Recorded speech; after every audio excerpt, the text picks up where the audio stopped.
received so many Taylor Swift tutorial requests, and also quite a lot for her live performances as well.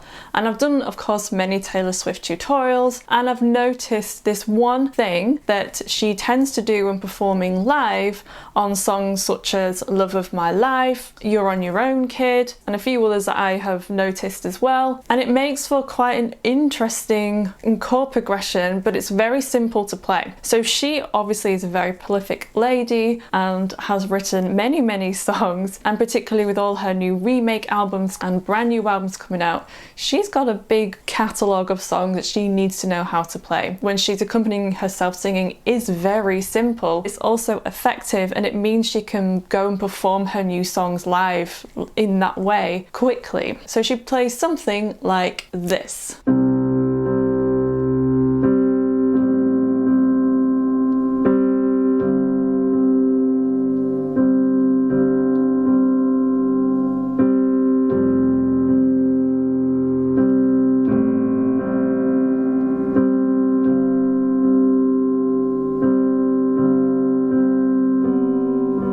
So if you want to play piano accompaniment exactly like Taylor Swift, keep watching. The right hand is just staying on the same 2 notes. So you could either play a third, 2 notes that are 3 notes apart, or a fourth. A fifth would work as well. And just changing the bass notes, it then makes the chord into something else. So for example, the C and G, so G and C, just going to play those chords. So if we play C in the left hand with that, this makes a C5 chord. I guess we don't have the E in there, but it's based around a C major chord. Now if we play A, this now becomes an A minor 7, and we just have the E missing in there. If we were playing octaves in the left hand. And if we change to G, this is based around G sus4. We still have the D in there, but we'll get to that in a minute.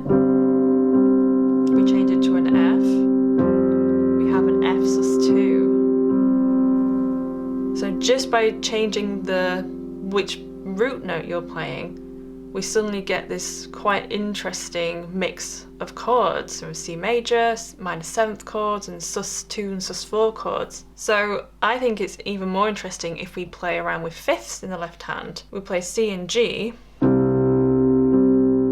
a C5. Now instead of playing A octaves, we could play A and E. Now this makes a full A minor 7 chord. Now we can play G and D, so in fifths in the left hand. Now this makes a full G sus4 chord. And then if we play F and C in the left hand, it just sounds more rich, I think, to play in fifths instead of octaves with this particular accompaniment style. So now if I play that with fifths.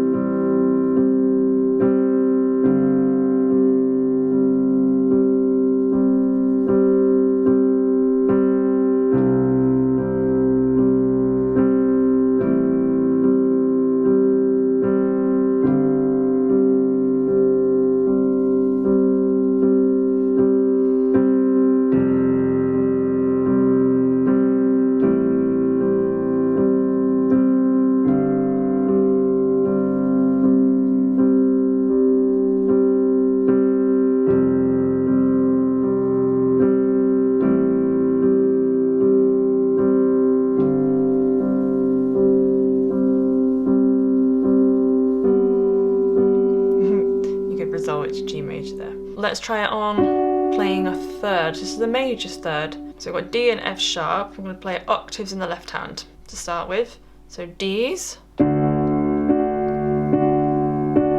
then we can change to F sharps. And then G's.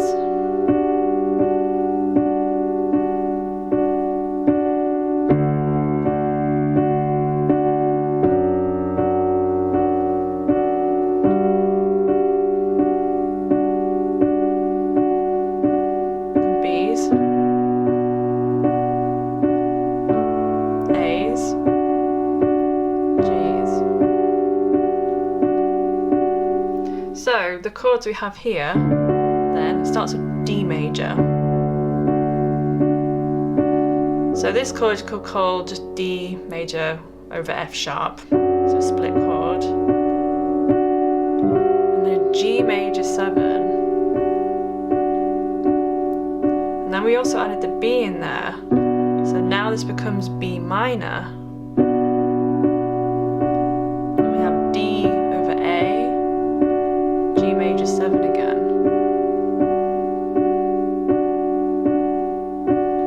Because we have this sort of repeated, it's almost like a heartbeat, and it creates a lot of tension just having that same upper notes there, the same chord being played over and over again.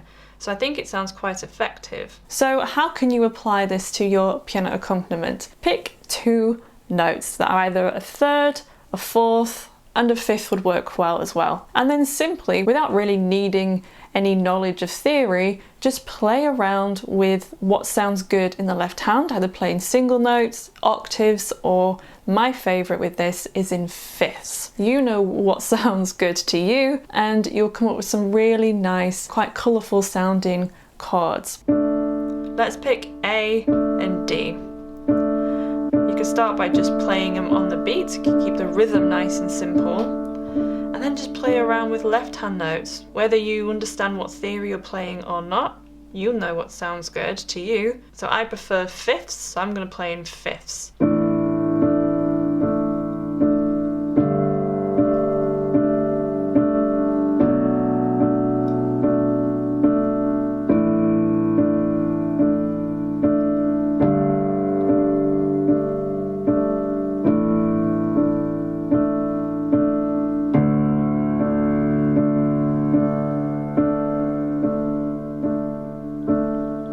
Or you could play octaves if you want to do that first, or just play a singular note.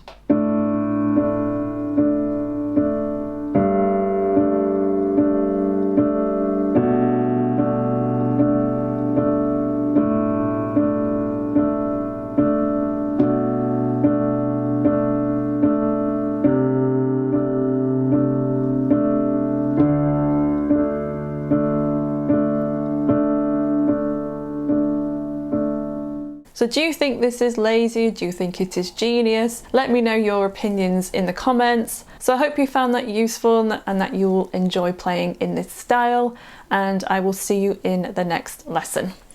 That's the end of this video. If you have a request, please leave them in the comment section of this video. Also remember to like and subscribe. I've left some videos here you might like, so go and check those out. I also have a course, so if you would like to learn how to read music from scratch, go visit Bitesize Piano Course.co.uk. You can enroll and start learning. I'll see you in the next video.